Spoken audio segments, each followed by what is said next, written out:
இதில் முக்கிய கவனிக்க வேண்டிய விஷயம் என்னென்னா, இவருடைய குருநாதர்னு சொல்லலாம். இப்போ இருக்கிற பிரசிடென்ட் முகமது முயிஸுடைய குருநாதர் அவர் யாருன்னா யமீன். அவரும் anti India stand, bro China stand. இவர் தான் அவருடைய மென்டர்னு வச்சுக்கோங்களேன்.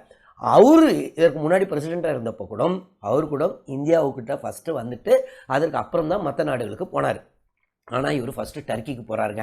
டர்க்கிக்கு போனதுக்கு அப்புறம் இப்போ பார்த்தீங்கன்னா சீனாவுக்கு போயிருக்கார். இதற்கு அப்புறம் தான் இந்தியாவுக்கே வரப்போகிறார்.